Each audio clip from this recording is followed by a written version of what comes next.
ASP.NET Core is the evolution of the ASP.NET framework.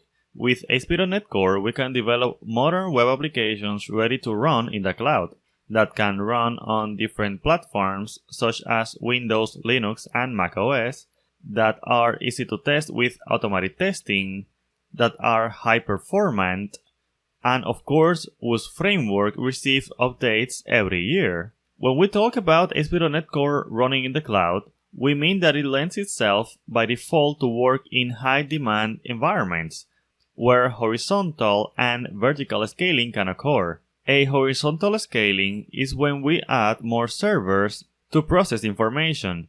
A vertical scaling is when we improve the characteristics of the existing servers, for example, adding more RAM. The high performance of ASP.NET Core makes this framework lend itself to multi-tenancy solutions. One of the fundamental characteristics of ASP.NET Core is that the applications made in this framework can run on different operating systems, such as Windows, Linux, or macOS. The ASP.NET Core architecture is designed to allow you to develop applications that are easy to test with automatic testing. ASP.NET Core allows us to do dependency injection in a very simple way, as it comes with a dependency injection system by default. In the past, we were forced to use a library for this purpose or create our own solution.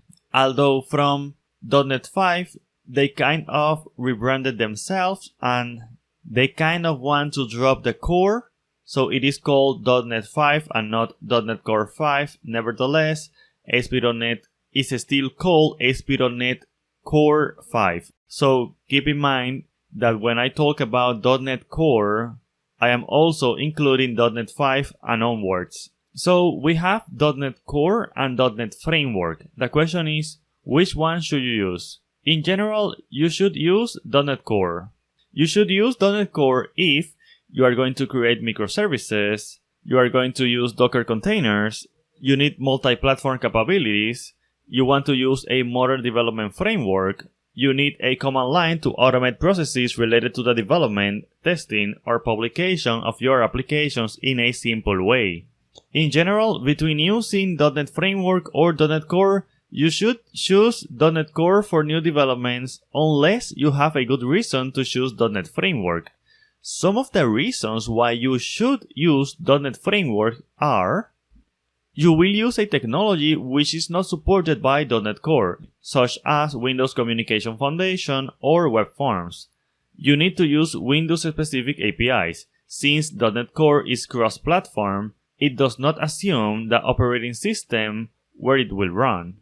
Or there are .NET functionalities that are not yet available in .NET Core. Although as years go by, this is less likely to be the case, since .NET Core should be able to do everything that .NET was able to do in the past. In terms of versioning, .NET Framework goes from 1 to 4.8, and .NET Core, which is the evolution of .NET Framework, goes also from version 1 to 1.1 to 2.1, 3, 3.1, and then they skip 4, and they went for .NET 5 as we just mentioned. And after that, they will bring .NET 6, .NET 7, .NET 8, and so on. Now that we have covered the basics, let's set up our development environment.